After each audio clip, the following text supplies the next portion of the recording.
ஆம் ஆத்மி கட்சியுடைய தலைவரா இருக்கக்கூடிய கெஜ்ரிவாலை நேற்றைக்கு தான் தீகார் சிறையில வந்து அடைச்சாங்க. இப்படி அவரை அடைத்த மறுநாள் இன்றைக்கு ஆம் ஆத்மி கட்சியுடைய எம்பியான சஞ்சய் சிங் அவர்களுக்கு அதே வழக்கில் பெயில் கிடைத்திருக்கிறது. எப்படி கெஜ்ரிவால் அவர்கள் என்ன வாதம் வைத்தாரோ அதே வாதத்தை தான் கோர்ட்ல சஞ்சய் சிங் வைத்ததாக சொல்லப்படுகிறது. அமலாக்கத்துறை ஒரு நாள் அவகாசம் கேட்டும் அவகாசம் தர முடியாது என்று சொல்லி நீதிபதி அவர்கள் பெயில கொடுத்திருக்கிறாங்க. எப்படி பாக்குறீங்க? நீதிபதி சஞ்சீவ் கண்ணா தலைமையிலான 3 நீதிபதிகள் அமர்வு இன்றைக்கு ஒரு மிகச்சிறப்பான ஒரு தீர்ப்பை இந்த தேர்தல் நெருங்குகிற காலத்தில் தந்திருக்கிறார்கள் என்றுதான் நான் புரிந்து கொள்கிறேன். தீர்ப்பு என்பதை விட அவர்கள் அமலாக்கத்துறைக்கு காட்டி இருக்கக்கூடிய அந்த கடுமையான முகம், அதற்கு அடுத்த கட்டமாக additional solicitor general SV. Raju அவர்களிடத்திலே பரிமாறிக்கொண்ட கருத்து இருக்கிறது அல்லவா, அது இத்தனை நாட்களாக நாம் எதை பேசி வந்தோமோ அதே கருத்தை இப்போது நீதிபதிகளும் வெளிப்படுத்துகிற இடத்துக்கு வந்திருக்கிறார்கள் என்பது நீதித்துறையினுடைய மாண்பு இப்போதும் குறையாமல் பாதுகாக்கப்பட்டு கொண்டிருக்கிறது என்கிற ஒரு நம்பிக்கை ஒலிக்கீற்றை ஏற்படுத்தி இருக்கிறது. அதிலே குறிப்பாக லெப்டினன்ட் கர்னலாக இருந்த வி.கே. சக்சேனா என்பவருடைய பெட்டிஷனை வச்சுதான் இவங்க வழக்க பதிவு பண்றாங்க. அந்த பெட்டிஷன்ல நேரடியாக யாரையுமே குற்றம் சாட்டாத நிலையில் பின்னாளில் அதை திருத்தி கொண்டு அந்த குற்றத்தை இவர்கள் எல்லாம் செய்திருப்பார்கள் என்று ஒரு பட்டியலை தயார் செய்கிறது அமலாக்கத்துறை என்கிற சந்தேகத்தை இன்றைக்கு சஞ்சீவ் கண்ணா அவர்கள் தலைமையிலான அந்த அமர்வு எழுப்பி இருந்தது. அதுல இன்னும் குறிப்பாக சஞ்சீவ் கண்ணா அவர்கள் அடிஷனல் சொலிசிட்டர் ஜெனரலை பார்த்து, ராஜீவ் அவர்களை பார்த்து கேட்ட கேள்வி என்பதுதான் இப்போது எனக்கு உண்மையிலேயே வியப்பாக இருக்கிறது. நீதிபதிகள் இந்த அளவுக்கு வளைந்து கொடுக்காமல் ஒன்றிய அரசுக்கு ஒரு நெருக்கடியை, அதிலும் இந்த தேர்தல் நெருங்குகிற நேரத்தில் நீங்கள் எதற்காக இப்படிப்பட்ட நடவடிக்கைகளில் ஈடுபடுகிறீர்கள் என்கிற கேள்வியை எழுப்பியிருக்கிறார்களே என்ற மகிழ்ச்சி உண்மையிலேயே என்னை ஆழ்த்துகிறது என்றுதான் சொல்ல வேண்டும். அவர் சொல்லியிருக்கிறாரு, பிரிவென்ஷன் ஆஃப் கரப்ஷன் ஆக்ட்ல இந்த வழக்கு பதிவு செய்யப்பட்ட வழக்கு, இதில் எங்கிருந்து அமலாக்கத்துறை உள்ளே நுழைகிறது என்கிற இடம்தான் எனக்கு இப்போது வரை புரியவில்லை என்று யார் சொல்கிறார்? இத்தனை நாட்களாக நாம் பேசி வந்தோம் இந்த கருத்தை. பிரிவென்ஷன் ஆஃப் கரப்ஷன் ஆக்ட்ல இவங்க எப்படி பிஏவை கொண்டு அமலாக்கத்துறையோடு சேர்க்கிறார்கள் என்கிற அந்த சந்தேகம் நமக்கு நீண்ட நாட்களாகவே இருந்தது. பழிவாங்குவதற்காகவே இந்த அமலாக்கத்துறையை இவர்கள் பயன்படுத்தி வந்தார்கள் என்கிற குற்றச்சாட்டை இப்போது வரை நாம் கடுமையாகவே வைத்துக் கொண்டிருக்கிறோம். எந்த இடத்தில் நீங்கள் அதை கொண்டு இணைத்திருக்கிறீர்கள், த மெர்ஜிங் பாயிண்ட் அப்படிங்கிறது எனக்கு புரியல அப்படிங்கிற செய்திய இன்றைக்கு நீதிபதி சொல்லி இருக்கிறார் என்று சொன்னதன் மூலமாக நான் என்ன புரிந்து கொள்கிறேன் என்று சொன்னால், இது ஒரு முழுக்க அரசியல் பழிவாங்குகிற நடவடிக்கை தான் என்கிற கருத்தை முழுமையாக உள்வாங்கி கொண்டிருக்கிறார்கள் நீதிபதிகள் என்றுதான் நான் புரிந்து கொள்கிறேன். இன்னொன்று, அவரு அடிஷனல் சொலிசிட்டர் ஜெனரல் அவகாசம் கேட்கிறாரு. இந்த அவகாசம் எங்களுக்கு இன்னும் கொஞ்சம் நீட்டிச்சு தரக்கூடாதா, நாங்க விசாரணை நடத்துறோம், நீங்க ட்ரையலுக்கே கேஸ் கொண்டு வரல, இனிமேல் என்ன விசாரணை நடத்த போறீங்கிற கேள்விய நீதிபதிகள் எழுப்புகிறார்கள். அதுல இன்னும் குறிப்பா அடிஷனல் சொலிசிட்டர் ஜெனரல் சொன்ன எதையுமே அவர்கள் ஏற்றுக்கொள்ளவில்லை. மாறாக அவங்க என்ன சொல்றாங்கன்னா, 45வது பிரிவை பயன்படுத்தி இந்த பெயில அவங்களுக்கு கொடுக்கணும்னு நாங்க முடிவு பண்ணிருக்கிறோம், அதனால நாங்க அவங்களுக்கு பெயில் கொடுக்குறோம், இதுல நீங்க எந்த கருத்தும் சொல்ல முடியாது, அடுத்த கட்ட அமர்வுல நீங்க கருத்து சொல்வதாக இருந்தால் உங்களுடைய கருத்துக்களை நாங்கள் கேட்டுக்கொள்கிறோம் என்று சொல்லிவிட்டார்கள்.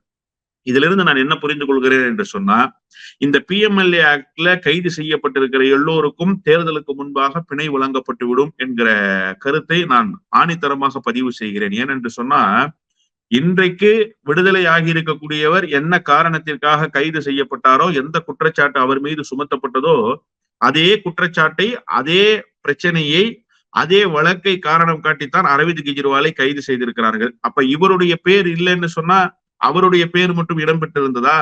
ஏற்கனவே நம்ம பேசியிருக்கிறோமே, அவரு அந்த ஆரோபிந்தோ நிறுவனத்தினுடைய நிர்வாக இயக்குனராக இருந்த அந்த ரெட்டி கைது செய்யப்பட்டு சிறையில் அடைக்கப்பட்ட போது அரவிந்த் கெஜ்ரிவாலுடைய பெயரை எந்த இடத்திலும் அவர் பயன்படுத்தவே இல்லை. அதற்கு அடுத்த கட்டமாக அவருக்கு மெடிக்கல் பெயில் அப்ளை பண்ணி அவர் விடுதலை ஆனதற்கு பிறகு பின்னாளில் தான் அவர் அந்த கருத்தை சொல்கிறார். அரவிந்த் கெஜ்ரிவாலுக்கு இதில் நேரடியாக பங்கு இருந்ததாக சொல்கிறார். அரவிந்த் கெஜ்ரிவால் இடத்திலே 30% பங்குகளை நான் கையளித்ததாக சொல்கிறார். அப்போ இந்த இடைப்பட்ட காலத்தில் நடத்தப்பட்ட பேரங்கள் என்ன என்கிற கேள்வியை எல்லாம் சட்டத்துறை அமைச்சராக இருந்த அதிசி ஏற்கனவே கேட்டுவிட்டார். அந்த பிரச்சனையை மையப்படுத்தித்தான் எல்லா கட்சி தலைவர்களும், இந்தியா கூட்டணியினுடைய தலைவர்கள் பேரணியிலே முழக்கத்தை எழுப்பினார்கள். இப்போ இதே குற்றச்சாட்டு உயிர்ப்போடு இருக்கிற நேரத்தில் இந்த பிணை என்பது இந்த வழக்குகளினுடைய பிடிகளை கொஞ்சம் கொஞ்சமாக தளர்த்துகிறது என்றுதான் நான் புரிந்து கொள்கிறேன். அடுத்த விடுதலை என்பது அரவிந்த் கெஜ்ரிவால் அதற்கு அடுத்தபடியாக ஜார்க்கண்டினுடைய முன்னாள் முதலமைச்சர், பழங்குடியின மக்களினுடைய நம்பிக்கையை பெற்றிருக்கக்கூடிய ஹேமந்த் சோரன், இப்படி வரிசையாக எல்லோரும் விடுதலை செய்யப்படுவார்கள். அடுத்த கட்டமாக எனக்கு தெரிஞ்சு இமீடியட் பெயில்னா அது மணிஷ் சிசோடியாவுக்கு கொடுத்துருவாங்கன்னு தான் நினைக்கிறேன். ஏன்னா 2 முறை இவருக்கு அப்ளை பண்ணி பெயில் ரத்தாச்சு, இப்ப 3வது முறை பெயில் சாங்ஷன் ஆயிருக்கு. அவருக்கு 4 முறை பெயில் ரத்தாயிருக்கு. அப்படி பார்த்தா பிரையாரிட்டி அவருக்கு தான் கொடுக்கப்பட வேண்டும். எனவே அந்த அடிப்படையில் அவருக்கு அந்த பிரையாரிட்டியை கொடுத்து அடுத்த விடுதலையை அவருக்கு சாத்தியப்படுத்துவார்கள் என்று நான் கருதுகிறேன். எப்படி பார்த்தாலும் தேர்தலுக்கு முன்பாக இந்த சட்டவிரோத பண பரிவர்த்தனையை பயன்படுத்தி கைது செய்யப்பட்டிருக்கிற எல்லா தலைவர்களும் விடுதலை செய்வதற்கான சாத்தியக்கூறுகள் இருக்கிறது.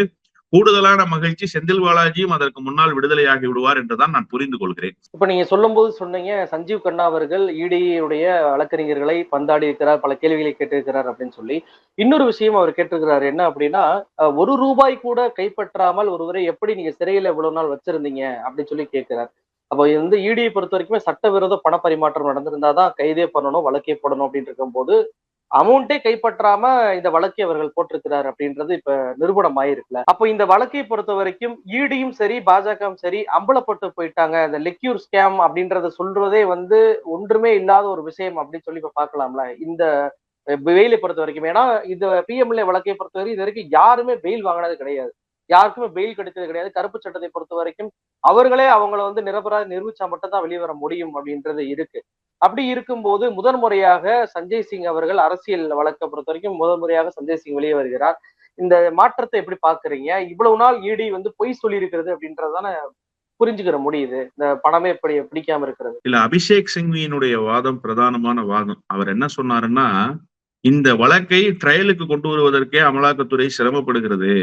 நான் வந்து பத்திரிகையாளர் சந்திப்பை நடத்தினேன். அந்த பத்திரிகையாளர் சந்திப்பிலே இதே கருத்தை தெரிவித்த போது எனக்கு கடுமை காட்டிய அமலாக்கத்துறையினுடைய அதிகாரிகள், என்னுடைய கருத்துக்கு எதிர்வினையாற்றிய அமலாக்கத்துறை அதிகாரிகள், நான் வந்து பத்திரிகையாளர்களை சந்தித்து 6 மாதம் ஆனதற்கு பிறகும் இந்த வழக்கிலே எந்த முன்னேற்றமும் இல்லாமலேயே வைத்திருக்கிறார்கள் என்று சொன்னால் இந்த வழக்கு புனையப்பட்ட வழக்கு என்றுதானே அர்த்தம் என்று நிறைந்த நீதிமன்றத்தில் இன்றைக்கு கேள்வியை எழுப்பினார். அவருடைய சந்தேகத்தில் நியாயம் இருப்பதாகவே இந்த நீதிமன்றம் கருதுகிறதுன்னு ஒரு கருத்தை சொல்லியிருக்கிறார் நீதிபதி. அது ரொம்ப முக்கியம். அதாவது ஒரு தரப்புக்கு ஆஜராகி இருக்கக்கூடிய வழக்கறிஞர் சொன்ன வாதத்தை அப்படியே ஏற்றுக்கொள்ள வேண்டும் என்கிற கட்டாயம் நீதிபதிகளுக்கு எப்போதும் இல்லை. நீதிபதிகள் தங்களுடைய கருத்துக்களை தெரிவிக்க முடியும். நீதி பரிபாலனத்துக்கு உட்பட்ட கருத்துக்களை அவர்கள் தெரிவிக்கலாம். ஆனால் இன்றைக்கு அவர்கள் என்ன சொல்லி இருக்கிறார்கள் என்று சொன்னால், இந்த சந்தேகம் இந்த நிறைந்த நீதிமன்றத்துக்கும் இருக்கிறது என்று சொன்னால் உண்மையிலேயே இது புனையப்பட்ட வழக்குதான் என்பதை நீதிமன்றமும் கருதுகிறது என்றுதான் பொருள் கொள்ளப்படுகிறது. அதனாலதான் நீதிபதி ரொம்ப அழகா ஒரு கேள்வியை கேட்டிருக்கிறாரு. இது வந்து பிரிவென்ஷன் ஆஃப் கரப்ஷன் ஆக்ட்ல பதிவு செய்யப்பட்ட வழக்கு இங்க பிஎம்எல்ஏ எப்படி வந்ததுங்கிற கேள்வி எனக்கு அந்த மெர்ஜிங் பாயிண்ட் தான் புரியலன்றத நீதிபதி தன்னுடைய கருத்துல சொல்லியிருக்காரு. அப்போ இங்க பிஎம்எல்ஏ வந்ததே தேவையற்ற ஒன்று என்கிற ரீதியிலாகத்தான் அந்த கருத்துக்களை அவர்கள் பதிவு செய்திருக்கிறார்கள். அடுத்த ஹியரிங்ல அதை இன்னும் தெளிவுபடுத்திடுவாங்கிறத நான் ஊர்ஜிதமாக நம்புகிறேன். இதுல கூடுதலாக செய்தி என்னவென்று கேட்டா, சம்பந்தப்பட்டிருக்கக்கூடிய 2 குற்றவாளிகள், ஒருவர் தொழிலதிபராக இருக்கக்கூடிய அந்த சரத் ரெட்டி, அவர் கைது செய்யப்பட்ட போது இந்த வாக்குமூலங்களை தரவில்லை, பின்னாளில் அந்த வாக்குமூலத்தை தருகிறார். அதற்கு அடுத்த கட்டமாக இந்த வழக்கிலே குற்றம் சாட்டப்பட்டிருக்கிற தினேஷ் அரோராவினுடைய ஸ்டேட்மெண்ட் ரொம்ப முக்கியமான ஸ்டேட்மெண்ட். சரத் ரெட்டியினுடைய ஸ்டேட்மெண்டாவது முன்னுக்கு பின் முரணாக இருந்த ஸ்டேட்மெண்ட். ஃபர்ஸ்ட் அந்த ஸ்டேட்மெண்ட்ல அவர் அரவிந்த் கெஜ்ரிவாலுடைய பெயரை பயன்படுத்தல, மெடிக்கல் பெயில்ல வந்துடுறாரு. பெயில்ல வந்த பிறகு நவம்பர்ல கைது செய்யப்பட்டவர் ஜூன்ல மாதத்துல அரவிந்த் கெஜ்ரிவாலோட பெயரை சொல்றாரு. அதுக்கு அடுத்த விண்டோ எலக்ட்ரோல் பாண்டுக்கு ஓபன் ஆகுது. அந்த விண்டோல 59 கோடியே 50 லட்சம் ரூபாயை தேர்தல் நிதியாக பாரதிய ஜனதா கட்சிக்கு கொடுக்கிறார். இது ஏற்கனவே நம்ம ஒப்பீனியன் தமிழ் வாயிலாகவே பதிவு செய்து ஒரு விவாதத்திலே பேசி இருக்கிறோம். இப்ப இந்த தினேஷ் அரோராவினுடைய பிரச்சனை என்னன்னு கேட்டா, தினேஷ் அரோரா எந்த வாக்குமூலத்தை பதிவு செய்தாரோ அந்த காணொலி தான் காணவில்லை என்று அமலாக்கத்துறை நீதிமன்றத்திலே சொன்னது. எந்த தினேஷ் அரோராவினுடைய வாக்குமூலத்தை வைத்துக் கொண்டு இந்த வழக்கிலே இன்னும் கடுமை காட்ட முடியும் என்று அமலாக்கத்துறை முடிவு செய்ததோ அந்த தினேஷ் அரோராவினுடைய வாக்கு இப்போது இல்லை. அவர் சொன்ன அந்த வாக்குமூலம் என்பது இப்போது பதிவு செய்யப்பட்ட ஆவணமாக இல்லை. அதை சமர்ப்பிப்பதற்கு அமலாக்கத்துறை தவறி இருக்கிறது என்பதை நீதிமன்றம் உணர்ந்திருக்கிறது. இதையெல்லாம் கருத்தில் கொண்டுதான் இது புனையப்பட்ட வழக்கு என்கின்ற அந்த முடிவுக்கு நீதிபதிகள் வந்து விட்டார்கள் என்றே நான் புரிந்து கொள்கிறேன். இப்ப நீங்க சொன்னீங்கல்ல, முதல்ல இப்பதான் ஒரு தீர்ப்பு பிணை கிடைப்பதற்காக அரசியல் ரீதியாக இந்த வழக்குல தந்திருக்கிறாங்க அப்படின்னு சொல்லி. அதனால்தான் நான் சொன்னேன், இது துவக்கம் தான். இப்ப அதுக்கு அடுத்த கட்டமாக மணீஷ் சிசோடியாவுக்கு தருவதற்கான எல்லா சாத்தியக்கூறுகளும் இருக்கிறது. மணீஷ் சிசோடியாவுக்கும் இதே நீதிபதி தான். அதான் மணீஷ் சிசோடியாவுக்கும் இதே காரணத்தை காட்டி தர முடியும். அதனாலதான் நான் சொன்னேன், இவருக்கு 2 முறை தான் பெயில் ஃபெயில் ஆயிருக்கு, அவருக்கு 3 முறை பெயில் ஃபெயில் ஆயிடுச்சு. இப்போ இவங்க 2 பேரும் ரிலீஸ் ஆயிட்டாங்கன்னா இதை மேற்கோள் காட்டியே இங்க இருக்கக்கூடிய வழக்கறிஞர்கள், நம்முடைய வழக்கறிஞர்கள் செந்தில் பாலாஜி வழக்குல பிணை வாங்கிடுவாங்க. இந்த விடுதலையை மேற்கோள் காட்டி இதையே கொடுத்துடலாம் அப்படின்னு சொல்லி சாங்ஷன் பண்ணி வாங்கிடுவாங்க. அதற்கான அழுத்தத்தை சட்ட ரீதியாக கொடுக்க முடியும். ஏன்னா ஒரு வழக்கினுடைய மேற்கோளை காட்டித்தானே இன்னொரு வழக்கை நடத்துவதற்கான சாத்தியக்கூறுகள் இங்கே இருக்கிறது. பல தீர்ப்புகளின் அடிப்படையில் தான் அடுத்தடுத்த கட்ட வழக்குகளுக்கு தீர்ப்புகள் பெறப்படுகிறது.